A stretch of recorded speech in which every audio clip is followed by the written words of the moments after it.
کی محنت، تبلیغ کی محنت، محنت تبلیغ کی محنت. جو یہاں رہ کر اپنی نیت اور ارادے کو ان کی نیت اور ارادے کے مشابہ نہ کرے، میں سمجھتا ہوں کہ اس سے بڑا مجرم کوئی نہیں ہو سکتا.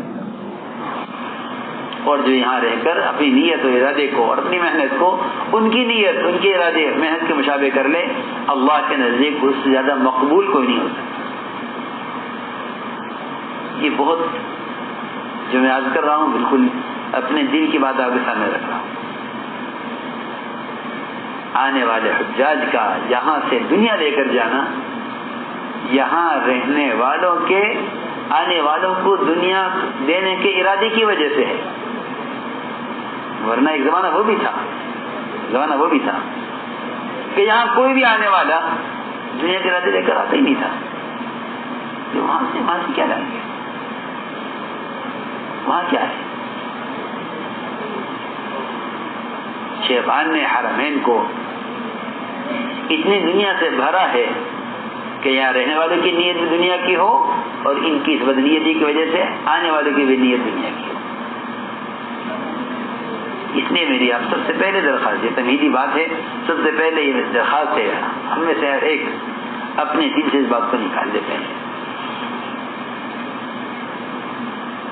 کہ ابراہیم علیہ السلام کو یہاں لایا گیا اور محمد صلی اللہ علیہ وسلم کو یہاں سے ظاہر کیا گیا، تو آخر اس جگہ میں کیا خاصیت ہے؟ اس جگہ میں کیا خاصیت ہے؟ تو میں نے عرض کیا کہ یہ ایک امتحان ہے. جب ایک بڑی تعداد یہاں سے ملازمین کی جانے لگی اور میرے پاس ہر طرف سے خطوط آئے دعا کے لیے کہ دعا کرو دعا کرو دعا کرو، حالات ہیں. تو میں ان خطوط کو پڑھ کر یہ سوچتا تھا، میری بات تو سنو ذرا، میں سوچتا تھا، میں نے کہا ان آنے والے میں سے کسی کو اس بات کا خیال بھی اگر آتا کہ آخر کیا بات ہو گئی کہ ہم یہاں آ کر جا رہے ہیں. اگر کسی بات کا خیال بھی آتا کیا بات ہے ہم یہاں آ کر جا رہے ہیں، تو اندر سے دل شاید یہ کہتا کہ ہاں شاید ہم سے یہاں کے قیام میں اس جگہ کے مقصد اور اللہ کے نزدیک اس جگہ کا جو مقام ہے، اس مقام کے خلاف ہم سے کوئی کام ہوا ہے. یہ سب سے بنیادی چیز ہے. اتنی بڑی تعداد میں یہاں سے ملازمین کا جانا، آپ سینکڑوں اسباب سوچ لیں، کیا وجہ ہو سکتی ہے. کچھ حکام کو کہیں گے، کچھ حالات کو کہیں گے، کچھ کہیں کو کہیں گے، اور میں کہتا ہوں 100 باتوں کی ایک بات یہ ہے کہ اللہ رب العزت کسی کو خیر کا موقع دیتے ہیں، اگر وہ اس خیر کے کام سے کو مقصد سمجھ کر اس کے لیے اپنے تمام تقاضوں کو دبا کر اس کام کو مقدم رکھے تو اللہ تعالیٰ اس کو اس خیر کے کام کے لیے باقی رکھتے ہیں. اور اگر وہ دیکھتے ہیں کہ اس سے یہ کام نہیں ہوا ہے تو پھر اللہ تعالیٰ کی ذات بے نیاز ہے. تو میں نے عرض کیا کہ سب سے پہلی استغفار کہ ہماری یہاں کے قیام کا مقصد دنیا ہرگز نہیں ہے، وہ تو رہنے کا ایک بہانہ ہے، یہاں رہنے کا ایک بہانہ ہے. ہمارے یہاں کے قیام کا مقصد ہرگز دنیا نہیں ہے. سب سے پہلے اس نیت کا یہاں رہنے والوں کا درست ہونا، اور اب تک اس نیت کو سامنے نہ رکھنے پر استغفار کرنا، یہ ایک سب سے بنیادی چیز ہے. تو میں نے عرض کیا کہ اللہ رب العزت اپنے بندوں کو کسی خیر کے کام کا موقع دیتے ہیں، پھر دیکھتے ہیں کہ انہوں نے کیا کیا.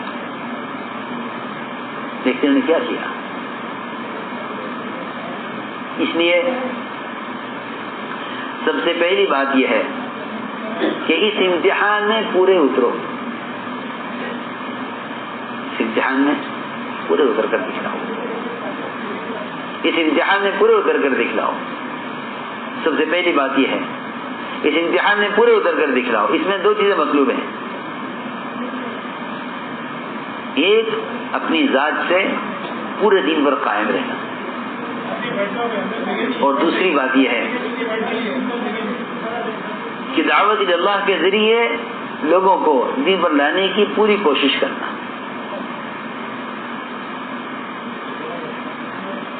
اس لیے کہ اللہ رب العزت کی طرف سے جو احکام آتے ہیں ان میں اللہ تعالیٰ اپنے بندے کو دو چیزوں میں اس کا امتحان لیتے ہیں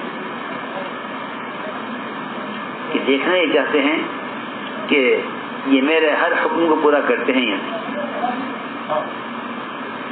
اطاعت کا امتحان, اطاعت کا امتحان یہ بہت اہم امتحان ہوتا ہے.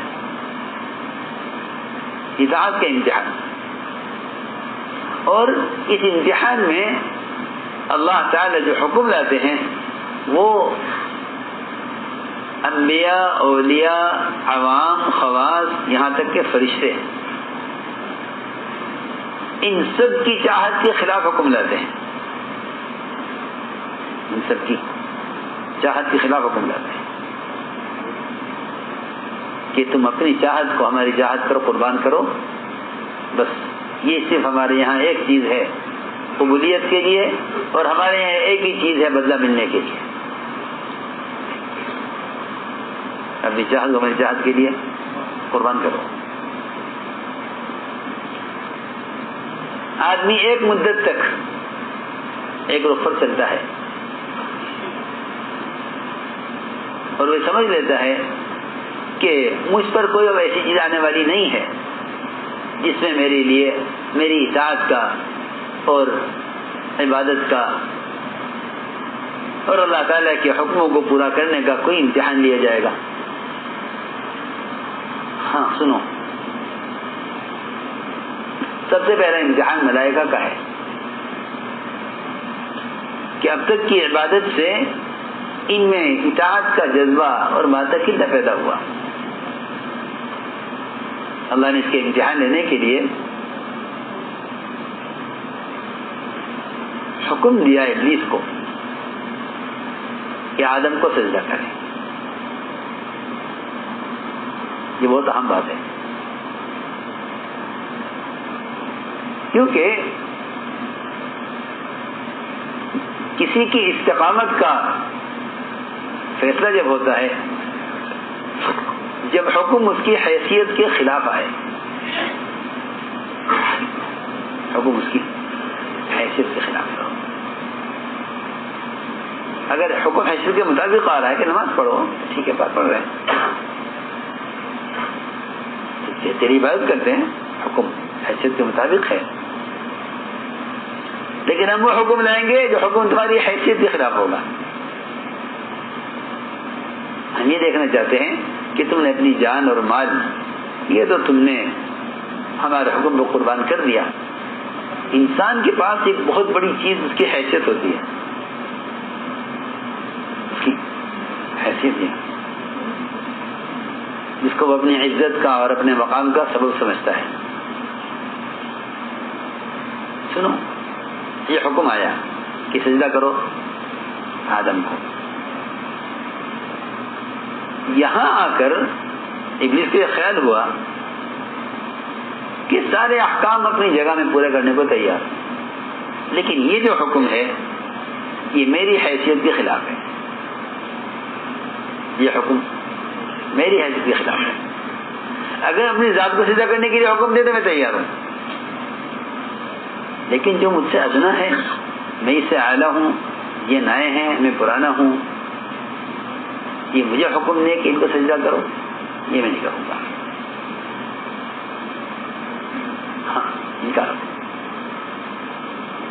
اس انکار کا جو اصل سبب ہے وہ حیثیت ہے کہ میری حیثیت اس عمل کے کرنے کے لیے راضی نہیں ہے.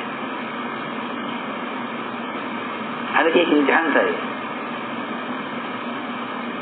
ابا واستکبر, اس نے انکار کیا کبر کی وجہ سے.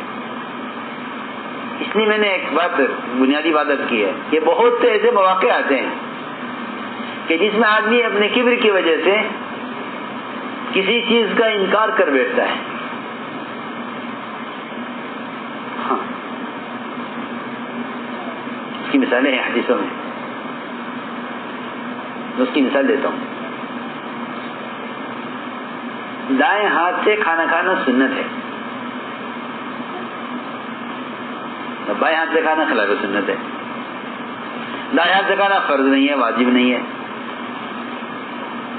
بائیں ہاتھ سے کھانا فرض نہیں ہے، واجب نہیں ہے.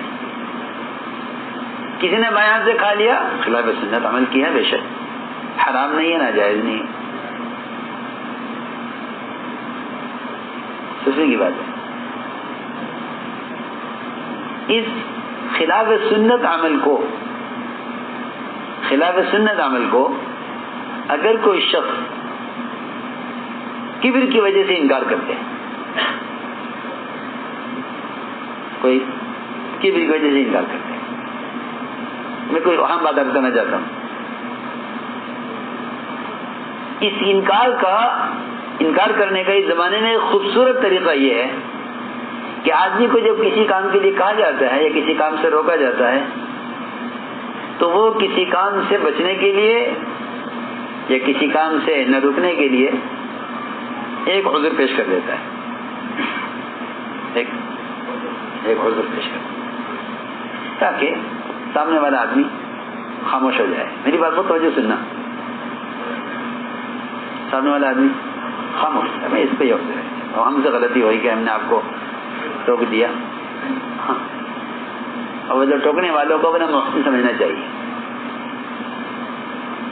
لیکن ٹوکنے پر آدمی عذر کب پیش کرتا ہے؟ عذر یہ پیش کرتا ہے جب اس کے اندر کبر ہوتا ہے. میں عرض کرتا ہوں، ایک صاحب کھانا کھا رہے تھے بائیں ہاتھ سے. آپ نے فرمایا کہ دائیں سے کھاؤ.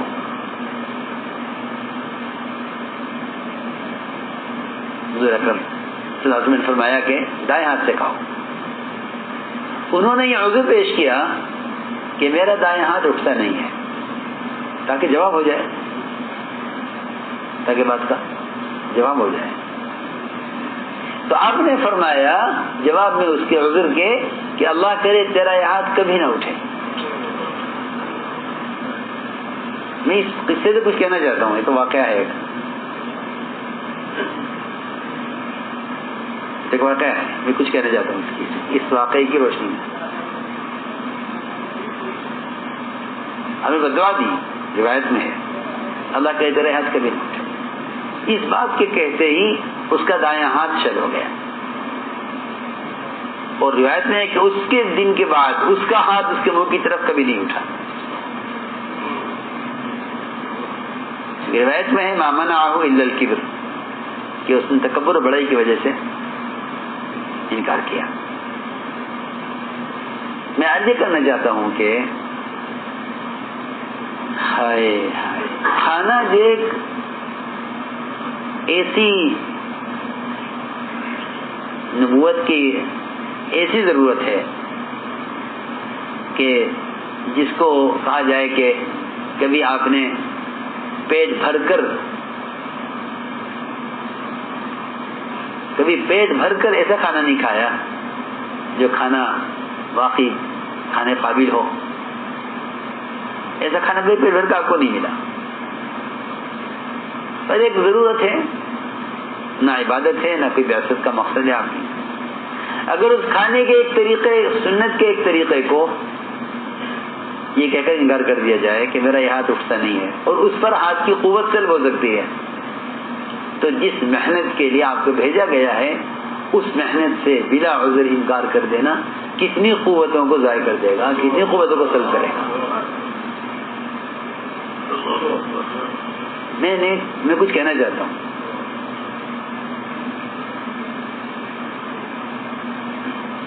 چلا لگا نہیں لگا، گوشت پوا نہیں ہوا، کوئی بات نہیں. کیوں؟ کوئی بات نہیں. سوال تو وہی بات کا ہے کہ نبوت، دعوت جس کام کے لیے، نبی اس کام کے لیے بھیجے گئے ہیں، قومت کے ذمہ کیا ہے. اگر اس میں بلا عذر کا عذر پیش کر دیتا ہے تو اگر ایک دائیں ہاتھ کی قوت وہ صرف کھانا کھانے کی سنت سے انکار کرنے سے سلب ہو سکتی ہے تو بتاؤ جس کام کے لیے آپ کو بھیجا گیا ہے اس کام سے بلا عذر انکار کر دینا یا بلا عذر کر دینا یا جھوٹا عذر کر دینا کتنی قوتوں کو سلب کر دے گا.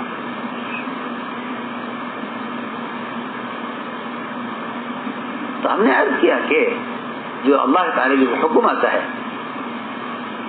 وہ حکم آئے گا کبھی حیثیت کے خلاف. جیسے میں نے عرض کیا کہ ملائکہ کو حکم دیا سجدہ کرو, سب نے سجدہ کیا سوائے ابلیس کے. خیر انبیاء علیہ السلام کا اسی طرح امتحان کہ حکم دیا بچے کو ذبح کرنے کا کہ ان کے بچے کو ذبح کریں گے, حکم ہے, حکم میں فوراً چھری چلا دی.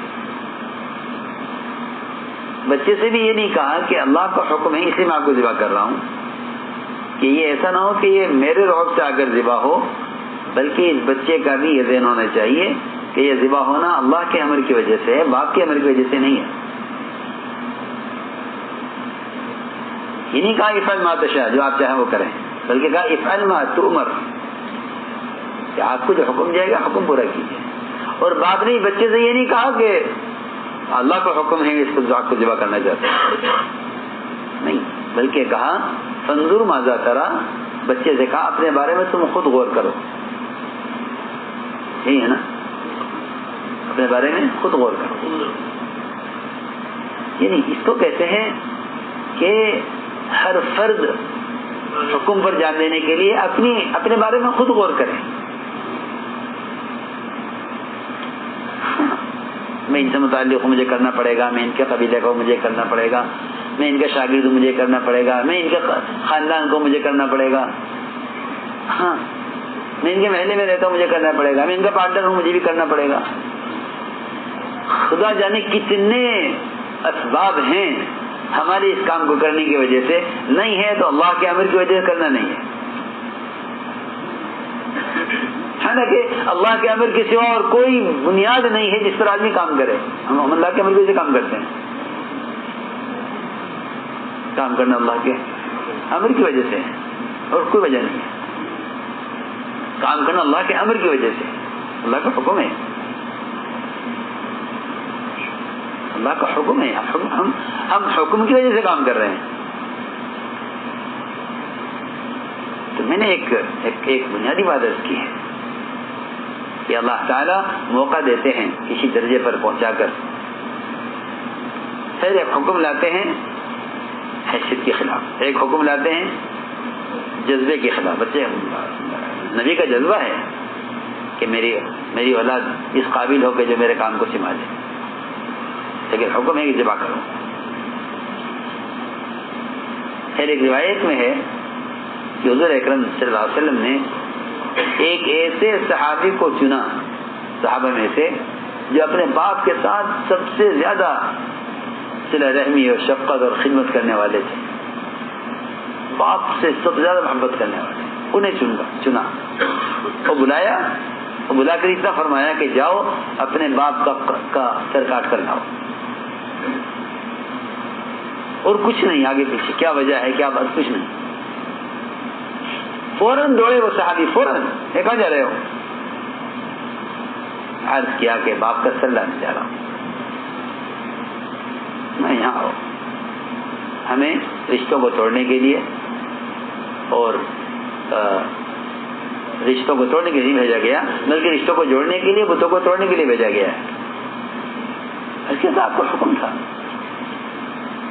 میں نہیں پوچھ سکتا تھا آپ سے کہ کیا وجہ ہے, باپ سے کیا غلطی ہوئی. فرمایا کہ ہم صرف یہ دیکھنا چاہتے تھے کہ تمہیں محبت ہم سے زیادہ ہے یا باپ سے زیادہ ہے. صرف یہ دیکھنا چاہتے محبت ہم سے زیادہ ہے باپ سے زیادہ ہے. ہم نے جو تمہیں حکم دیا ہے باپ کے قتل کا, صرف یہ دیکھنے کے لیے کہ محبت تمہیں اپنے باپ سے زیادہ ہے ہم سے زیادہ ہے. اگر یہ بھی پوچھ لیتے کہ وجہ کیا ہوئی تب بھی یہ کہا جاتا ہے کہ اطاعت میں ناکام ہو گئے، اطاعت میں ناکام ہو گئے. اس لیے کہ یہ بات بالکل واضح ہے کہ دین کے بارے میں علتیں اور سنتوں کی حکمتیں وہ لوگ معلوم کرتے ہیں جو عمل کرنا نہیں چاہتے کہ اس حکم کی کیا وجہ ہے، اس سنت کی کیا وجہ ہے، اس سے کیا فائدہ ہے. سنتوں کو مٹاتے بھی وہی ہیں جو سنتوں کی علتیں اور اس کی افادیت اور حکمتیں معلوم کرنا چاہتے ہیں. یہ بندہ تو مامور ہے، بندہ مامور ہے، اللہ کا حکم ہے کہ میں حکم سے کر رہا ہوں. تو میں نے عرض کیا کہ اپنے آپ کو اللہ کے یہاں قبول کرواؤ، اور قبولیت کے لیے سب سے بنیادی چیز یہ ہے کہ جو حکم آئے اسے پورا کر دیا جائے، جو حکم آئے اسے پورا کر دیا جائے.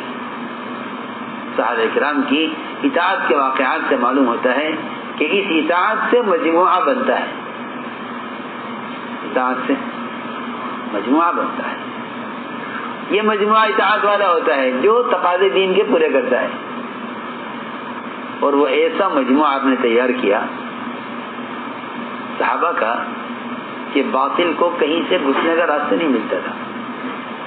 ابو سفیان جب صلح کی مدت میں توسیع کرانے کے لیے بھیجے گئے قریش کی طرف سے، جا کے بات کریں آپ سے کہ صلح کی مدت بڑھا دیں، کیونکہ صلح توڑی تھی انہوں نے. تو آپ نے اپنے صحابہ سے جو بات فرما دی، جس سے بھی جا کے ابو سفیان ملے، ابھی اسلام نہیں لائے تھے، جس سے بھی جا کر ملے اس نے ایک ہی بات کی کہ نہیں بھائی ہمارے یہاں تو ایک بات ہوتی ہے سب کی زبان پر، جو اللہ کے رسول نے طے کر دیا ہماری وہی بات ہے. چنانچہ ابو سفیان انتہائی مایوس ہو کر گئے واپس مکہ مکرمہ، مایوس ہو کر گئے، اس لیے کہ جس کے پاس جائے وہ کہے کہ نہیں حکم اللہ کے رسول کا ہے، ہم کچھ نہیں کر سکتے.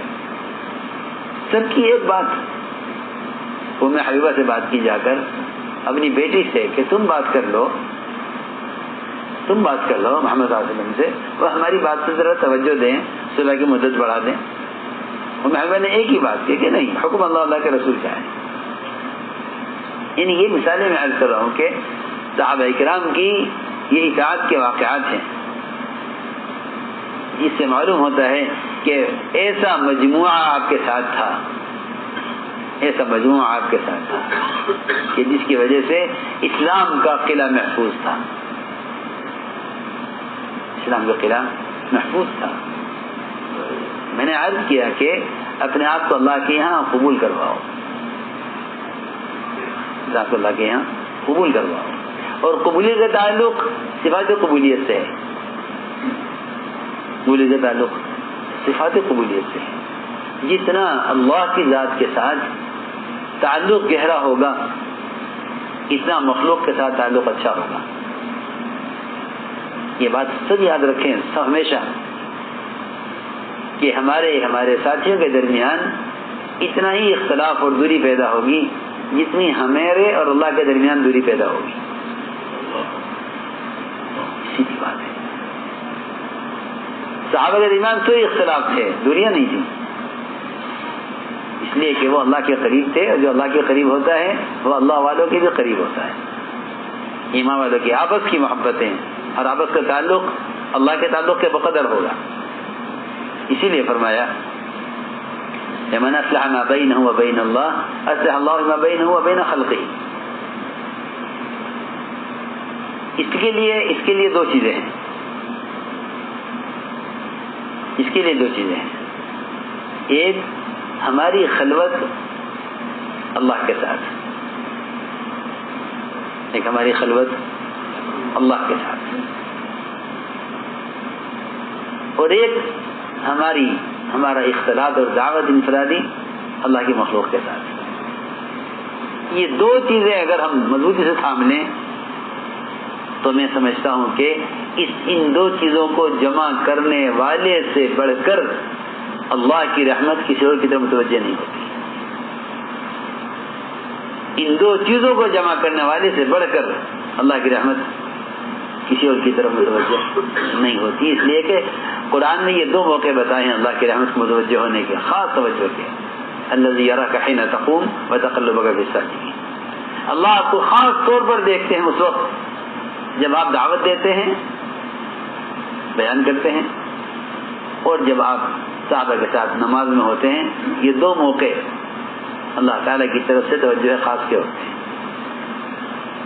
اس لیے یہ بات تو دعوے کے ساتھ کی جا سکتی ہے کہ دعوت اللہ سے بڑھ کر اللہ کے قرب کا اور کوئی ذریعہ نہیں ہے. اس لیے کہ نبوت کی لائن کی جو اصل اذیتیں ہیں وہ دعوت میں ہیں. جسمانی اذیت، قلبی اذیت، دونوں آپ کے طریقے دعوت میں ہیں. کسی بھی ذریعے سے پیغام پہنچا دینا یا کسی بھی ذریعے سے دین کی دعوت دے دینا، اس میں خدا کی قسم نبوت والی اذیتیں نہیں ہیں. یہ جو زمانے میں فیشن چلا ہے دین کی باتوں کو آلات کے ذریعے پھیلانے کا، یہ خلاف سنت ہونے کی وجہ سے بے اثر بھی ہیں، اور خلاف سنت ہونے کی وجہ سے اس میں نبوت کی لائن کی اذیتیں بھی نہیں ہیں.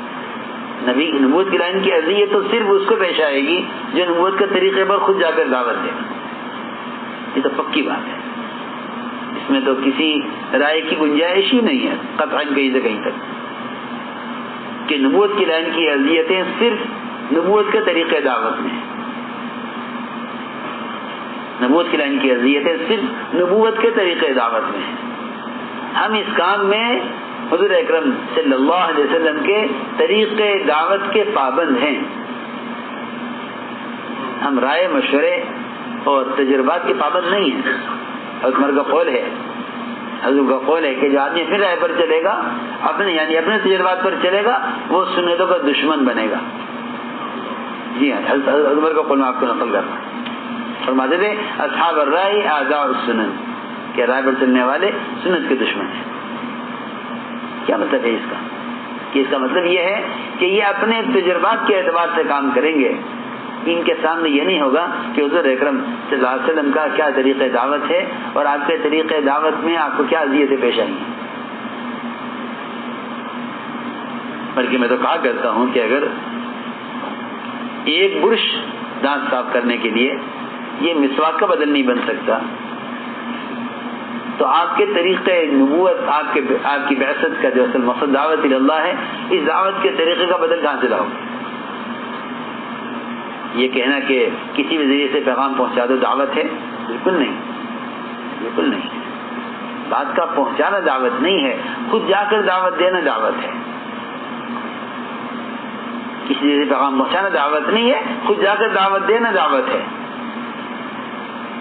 حضور اکرم صلی اللہ علیہ وسلم نے جو اذیتیں اس راستے میں برداشت کی ہیں، وہ اذیتیں اصل اللہ کی مدد اور نصرت کا سبب ہیں. اس لیے دو سبب میں نے عرض کیے ہیں، ایک انفرادی عبادات، ایک انفرادی دعوت. یہ دو بنیادی چیزیں ہیں اللہ تعالیٰ کی رحمت کے سب سے زیادہ بندے کی طرف متوجہ ہونے کی. اس لیے ہمیں دین کی نصرت پر آنا ہے، دین کی نصرت پر آنا ہے، دین کی نصرت پر آنا ہے. اللہ نے شرط لگائی ہے قرآن میں، ان تنصروا اللہ ینصرکم، کہ اگر تم اللہ کریم کے مددگار ہو تو اللہ تمہاری مدد کرنے والے ہیں اور تمہارے قدموں کو جی پر جمانے والے ہیں. یہی وجہ ہے کہ صحابہ کرام دین کی نصرت کی وجہ سے باطل پر غالب آئے، اور یہ دین کی نصرت ہے. اور صحابہ دین کی نصرت کی وجہ سے، دعوت اللہ کی وجہ سے اپنے دین پر قائم رہے. کیونکہ آگے فرمایا وَيُثَبِّتُ أَقْدَامَكُمْ، کہ تمہارے قدموں کے، تمہارے دین پر جمنے کا جو بنیادی سبب ہوگا وہ اللہ تعالی کی مدد سے ہوگا، اور اللہ کی مدد دعوت کے ساتھ ہے. ان تنصروا اللہ ینصرکم، اگر تم دعوت پر ہو تو اللہ تمہاری مددگار ہیں اور تمہارے قدموں کو جمانے والے ہیں. ان تنصروا اللہ ینصرکم. اس لیے فرماتے تھے عمر رضی اللہ تعالیٰ عنہ کہ اگر دنیا میں 3 کام نہ ہوتے میں دنیا میں رہنا پسند نہ کرتا. پہلا کام اللہ کے راستے میں پھرنا، اگر یہ کام نہ ہوتا تو میں دنیا میں رہنا پسند نہ کرتا. دوسرا علماء حق کی مجلس سے ان کی صحبت، اگر یہ نہ ہوتا تو میں دنیا میں رہنا پسند نہ کرتا. تیسرے اللہ کے ذمہ لمبے لمبے سجدے عبادت، اگر یہ نہ ہوتا تو میں دنیا میں رہنا پسند نہ کرتا. جو ہے دعوت، عبادت، تعلیم، ان تین چیزوں کو عمر رضی اللہ تعالیٰ عنہ دنیا میں رہنے کے لیے ایسا یعنی اہم اور ضروری قرار دے رہے ہیں کہ اگر یہ تین کام نہ ہوتے تو عمر دنیا میں رہنا پسند نہ کرتا. دنیا کے قیام کو منتخب اس لیے کیا ہے تاکہ صرف ان تین کاموں کے اندر مشغول رہے، دعوت میں، تعلیم میں اور عبادت میں. تو ہم نے عرض کیا کہ سب سے بنیادی بات جو اصل عرض کرنا چاہتے ہیں کہ وہ جس طرح اتباع سنت ہر چیز میں، کھانے میں، پینے میں، ضروریات میں، بیاہ شادی میں، لباس شکلوں میں، اسی طرح اتباع سنت عبادات میں، اور ایسے ہی اتباع سنت دعوت اللہ میں بھی اتباع سنت ہے. یہ نہیں کہ آدمی دعوت کے کام کو اپنی چاہت، اپنی سمجھ کے اعتبار سے کرے، بلکہ دعوت میں بھی اتباع سنت اسی طرح لازم ہے جس طرح عبادات اور ضروریات میں اتباع سنت لازم ہے. جس میں سب سے اہم سنت یہ ہے کہ حضور اکرم صلی اللہ علیہ وسلم کسی انسان کا درجہ اس سے کم نہیں سمجھتے تھے کہ آپ اس کو دعوت دیں. ہم ذرا غور کریں، اندازہ کریں کہ دنیا میں کسی کونے میں رہ کر آدمی دعوت کے بغیر رہے، یہ محمد صلی اللہ علیہ وسلم کی محنت کا اپنے آپ کو مکلف نہ سمجھنا اور آپ کے دین کی حفاظت نہ کرنے والا مجرم ہے. پھر یہاں رہ کر اس کام کو نہ کرنا، کہ یہ یہاں رہ کر اس کام کا نہ کرنا تو سارے عالم میں کہیں بھی رہ کر کام نہ کرنے سے زیادہ بڑا جرم ہے. اس لیے کہ یہاں کے سنگریزوں میں، یہاں کی فضاؤں میں قیامت تک کے لیے محمد صلی اللہ علیہ وسلم اور آپ کے صحابہ کی محنت کے اثرات، اس کے انوارات قیامت تک کے لیے موجود ہیں.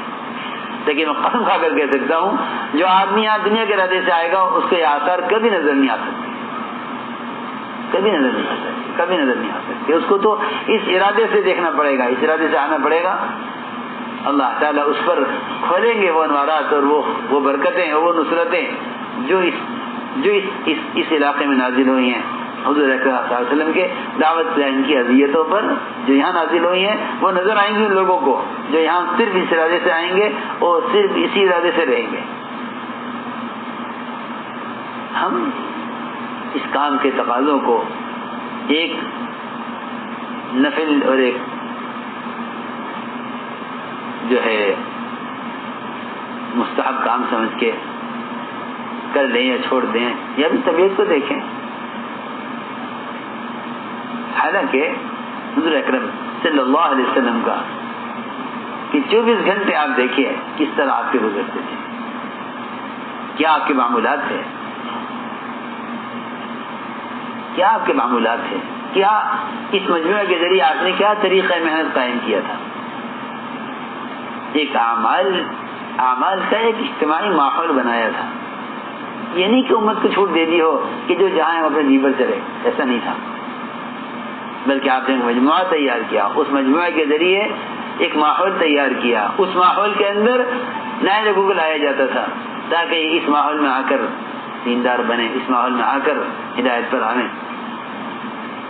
اس لیے حضور اکرم صلی اللہ علیہ وسلم کی اصل سنت یہ ہے اور آپ کا اصل طریقہ یہ ہے اور آپ کے صحابہ کا اصل طریقہ یہی ہے کہ اعمال دعوت ایک اجتماعی ماحول کا نام ہے اور دعوت دے کر لوگوں کو اس اجتماعی ماحول میں لایا جائے. الحمدللہ پچھلے سال بھی آئے، اس سے پہلے سال بھی آئے، جماعتیں بھی آئیں آپ کے یہاں.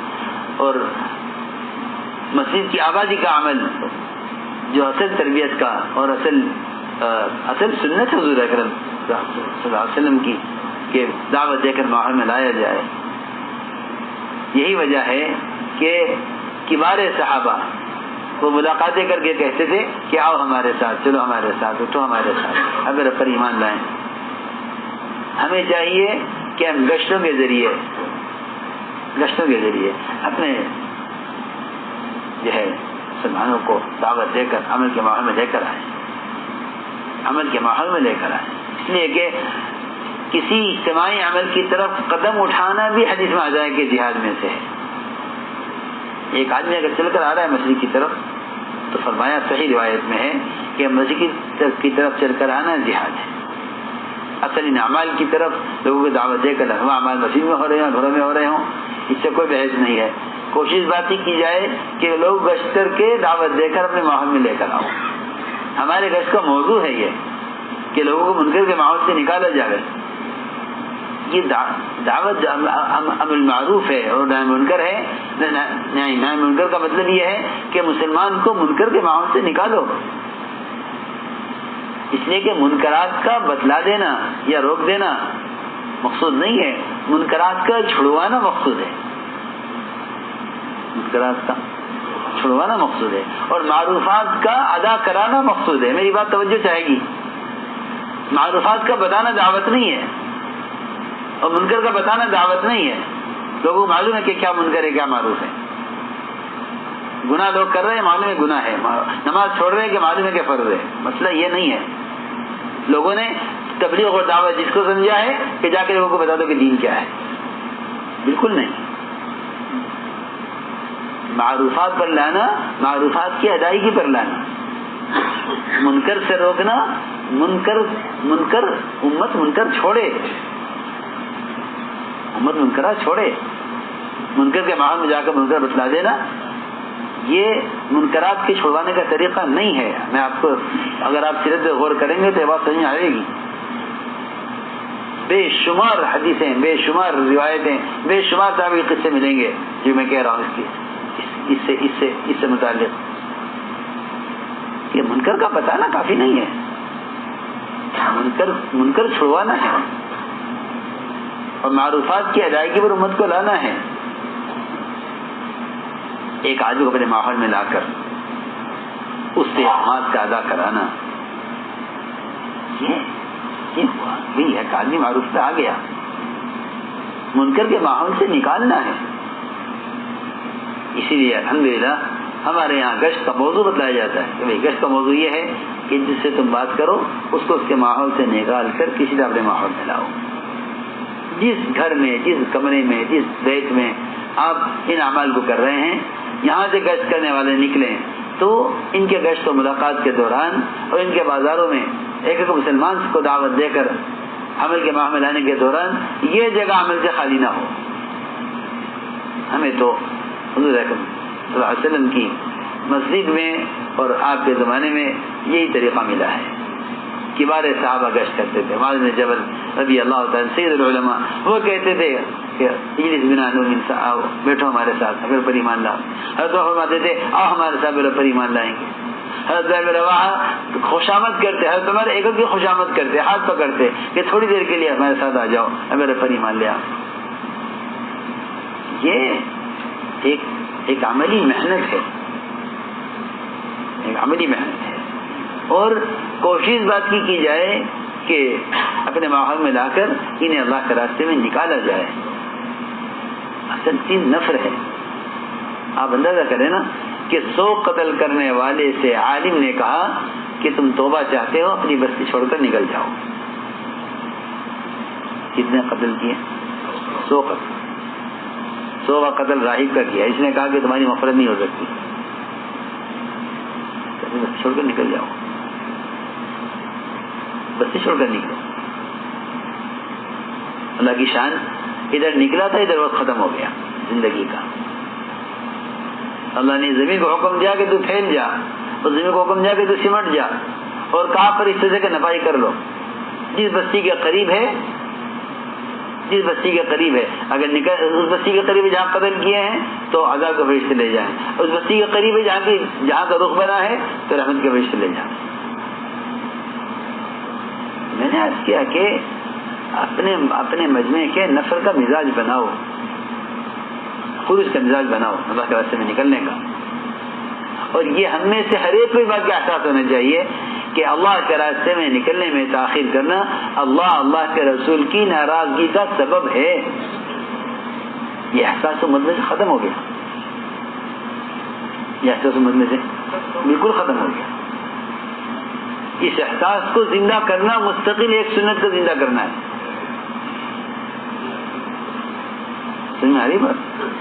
امت میں اس بات کا احساس پیدا کرنا، میں نے آپ کو شروع میں کہا تھا کہ ایک دائیں ہاتھ سے کھانے کی سنت، کہ جب اس پر یہ قوت سلب ہو سکتی ہے تو جو بعثت، نبوت کی بعثت کی اصل سنت ہے دعوت اللہ اور خروج اللہ کے راستے کا نفر، اس کو چھوڑ دینے سے کتنی قوتیں سلب ہوں گی؟ اس سنت کے احیا کو، اس سنت کو زندہ کرو، اللہ کے راستے پھرنے کی سنت کو زندہ کرو، اللہ کے راستے پھرنے کی سنت کو زندہ کرو۔ اس سنت کا مر جانا پورے اسلام کا مٹ جانا ہے، یہ قسم کھا کر میں کہہ سکتا ہوں۔ اس سنت کا چھوٹ جانا پورے اسلام کا مٹ جانا ہے۔ صحابہ قسم کھا کر کہتے تھے اس بات۔ جب ابوبکر صدیق رضی اللہ تعالیٰ عنہ کے حضرت اسامہ کی جماعت کی روانگی پر صحابہ کی رائے نہیں تھی کہ حالات ٹھیک نہیں ہے، اس وقت نکلنا، اس وقت نہ نکلے، نکلنے سے انکار نہیں ہے، اس وقت نہ نکلے، یہ ذرا سوچنے کی بات ہے۔ سمجھتے تھے کہ جب نکلنے کا موقع نہ ہو، جب تیرے نزدیک نکلنے کا موقع نہ ہو، اللہ کے نزدیک ہی تیرے نکلنے کا موقع ہے۔ جب تیرے نزدیک تیرے نکلنے کا موقع نہ ہو، کہ اللہ کے نزدیک ہی نکلنے کا موقع ہے۔ کسی کی رائے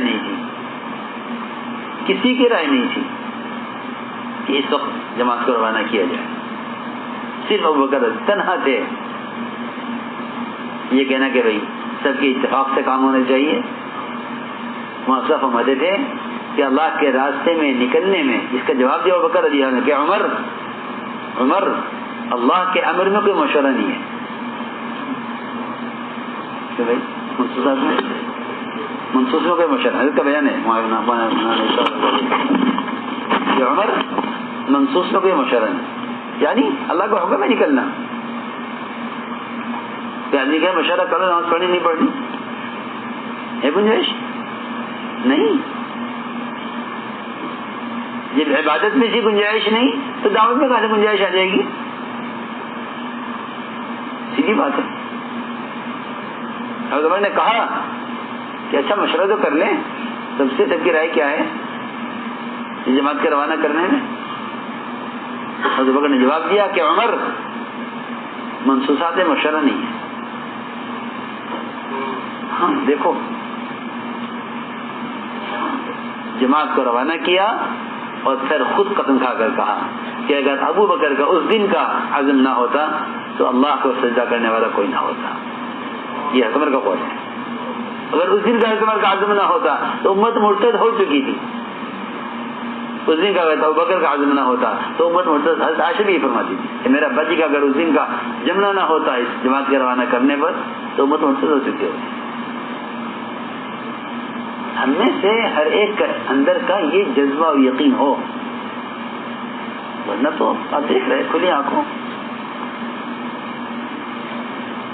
صحیح حدیث میں ہے کہ صبح آدمی کفر کی حالت میں کرے گا، شام ایمان کی حالت میں، صبح ایمان کی حالت میں، شام کفر کی حالت میں۔ جب صبح سے لے کے شام تک ایک آدمی ایمان سے کفر میں جا سکتا ہے تو ہم سوچیں کہ صبح سے لے کے شام تک میرا اس آدمی کو کفر سے بچانے کے لیے میرا کیا استعمال ہوا؟ یہ اصل دعوت ہے نا۔ ایک آدمی کو ارتداد سے، کفر سے بچانے کے لیے میں نے کیا کیا ہے؟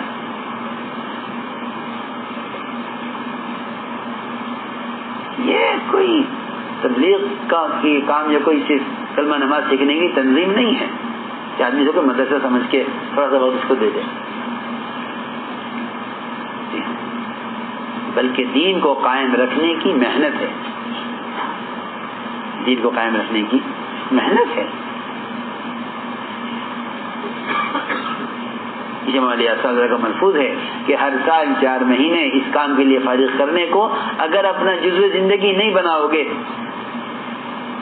ہر سال 4 مہینے خروج کے لیے فارغ کرنے کو اگر اپنا جزو زندگی نہیں بناؤ گے تو فرماتے تھے کہ ایمان کی حلاوت چکھ نہیں سکتے۔ یہ چھپا ہوا ہے ملفوظ، ایمان کی حلاوت چکھ نہیں سکتے اگر 4 مہینے سالانہ خروج کے لیے اور یہ تو فرماتے تھے کہ یہ تو عام دعوت ہے، عام مسلمان ہر امتی سے مطلوب ہے، جن کو اللہ تعالیٰ نے اس کام میں اولیت دی ہے، جن کو اللہ نے اس کام کی سمجھ دی ہے، جن کو اللہ تعالیٰ نے اس کام کا فکر دیا ہے، ان کی تو کم سے کم یہ سطح ہونی چاہیے کہ 6 مہینے مقام پر کام کریں اور 6 مہینے خدمت کریں. 6 مہینے لگ رہا ہے ان کی تو کم سے کم ان کی تو یہ سطح ہونی چاہیے. پرانے کے 6 مہینے انہیں مقام پر محنت، 6 مہینے لگ رہا ہے، جس میں 2 مہینے نظام الدین کے تقاضوں پر، 2 مہینے نظام الدین کے تقاضوں پر اور 4 مہینے اپنی مقامی جماعت کے ساتھ خروج میں. یہ ترتیب ہے. اس لیے کام کو کام سمجھو، کام کو کام سمجھو. کوئی وقتی چیز نہیں ہے مجھ سے متعلق کہ میں اتنے دن کے لیے کام کر لوں تاکہ میں دین سیکھ لوں، پھر میں دین سیکھ کے فارغ ہو جاؤں. نہیں، کوئی مدرسہ نہیں ہے جس سے آدمی بڑھ کے فارغ ہو جائے، بلکہ عالمی سطح پر دین کو قائم کرنا، دین کا قائم ہونا مسلمان کا دین پر قائم ہونا ہے، ورنہ دین کا قائم ہونا ایک تصور بن کر رہ گیا. دین کا قائم ہونا مسلمان کے دین پر قائم ہونا ہے. من اقامہا فقد اقام الدین، من ترکہا ہدم الدین. کتنے امت کا حصہ وہ ہے جو نماز چھوڑے ہوئے ہیں، تو دین تو ڈھایا ہوا ہے. دین کا قائم کرنا اللہ کے، اسی علماء نے لکھا ہے کہ دعوت اللہ کا اصل مطلب ہے دعوت الی احکام اللہ، کہ اللہ کے بندوں کو اللہ کے احکام کی طرف لاؤ. اسی لیے اس نفر کا اصل مقصد امت کو جہالت سے نکالنا ہے. امت کو، اس نفر کا اصل مقصد امت کو جہالت سے نکالنا ہے. یہی نفر کا اصل مقصد بھی ملتا ہے، قرآن میں بھی یہ ملتا ہے، اور صحابہ کے بے شمار قصے ہیں جس میں علماء کی نقل و حرکت خاص طور سے وہ امت تک علم پہنچانے اور امت کو جہالت سے نکالنے کے لیے. 70 صحابہ علماء چنے تھے آپ نے اہل نجد کے مطالبے پر، اطمینان نہ ہونے کے باوجود بھیجا، اور 70 صحابہ شہید کیے گئے صرف علم پہنچانے کی غرض سے. اتنی بڑی تعداد علماء چنے ہوئے آپ کے، چنے آپ نے باوجود اطمینان نہ ہونے کے کہ مجھے اہل کے مطابق پر اطمینان نہیں ہے، مگر کیونکہ وہ علم چاہتے ہیں تو آپ نے 70 صحابہ کو چن کر بھیجا. یہ بتایا اس سے کہ امت کی یہ نقل و حرکت امت کو جہالت سے نکالنے اور علم کو پھیلانے کے لیے ہے. اس لیے میں نے عرض کیا کہ اس سنت کے احیاء کے لیے محنت کرو، اور یہاں کے قیام میں ہم سب اپنی نیتوں کو درست کریں. باقی کہہ رہا ہوں، اگر یہاں والوں کی نیت آنے والوں کے لیے ان کی ہدایت کی ہو جائے گی تو خدا کی قسم اللہ تعالیٰ آنے والوں کے قلوب کو ہدایت کی طرف پھیر دیں گے. اس لیے کہ یہ اس جگہ کی خاصیت ہے، اس جگہ کی خاصیت ہے. بالکل آپ دیکھیں، عمر بن وہاب مکہ مکرمہ سے چلے تھے آپ کو قتل کرنے کے لیے، یہاں مکے والے انتظار میں تھے، وہ ادھر اسلام میں داخل ہو گئے. کسرا نے 2 ڈاکو بھیجے تھے یمن کے گورنر بازان کو حکم دے کر کہ جا کے ان کو گرفتار کر کے لے کر آؤ، اور 2 جو گرفتار کرنے کے لیے گئے آپ کو 2 فوجی دونوں اسلام میں داخل ہوئے. جو بازان گورنر یمن کا جس نے کسرا کے حکم سے ان کو بھیجا تھا، پورا اس کی پوری بادشاہت، اس کا پورا خاندان اسلام میں داخل ہوا. اس لیے کہ وہاں ایسا ایک ماحول حمال کا تھا کہ جس میں آنے والا جس ارادے سے بھی آتا تھا، کوئی جاسوسی کے لیے آتا تھا، کوئی قتل کرنے کے لیے آتا تھا، کوئی زہر دینے کے لیے آتا تھا، کوئی گرفتار کرنے کے لیے آتا تھا. جو یہاں جس ارادے سے آتا تھا اس کی نیت یہاں آتی بدل جاتی تھی. دیکھیں نا صحابہ کے قصے دیکھیں آپ. اور اب آنے والے جو گند یہاں سے لے کے جا رہے ہیں دنیا کا، اس کی واحد وجہ یہ ہے کہ ہم نے سب نے ارادہ کیا ہے کہ آنے والے حاجیوں کو ہم کیا دیں گے.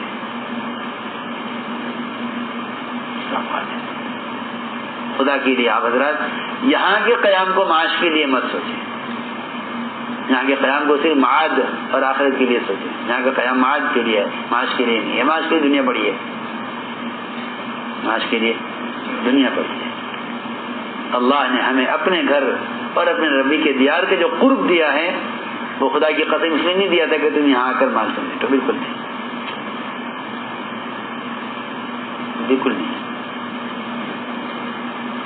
یہاں رہ کر یہ نیت کرنا یہ تو محمد صلی اللہ علیہ وسلم کی بعثت اور آپ کے ارادے کے بالکل خلاف ہے. میں شروع میں عرض کر دیا، آزمائے کبھی اس کی وحی نہیں کی گئی کہ میں تاجر بن کر مال جمع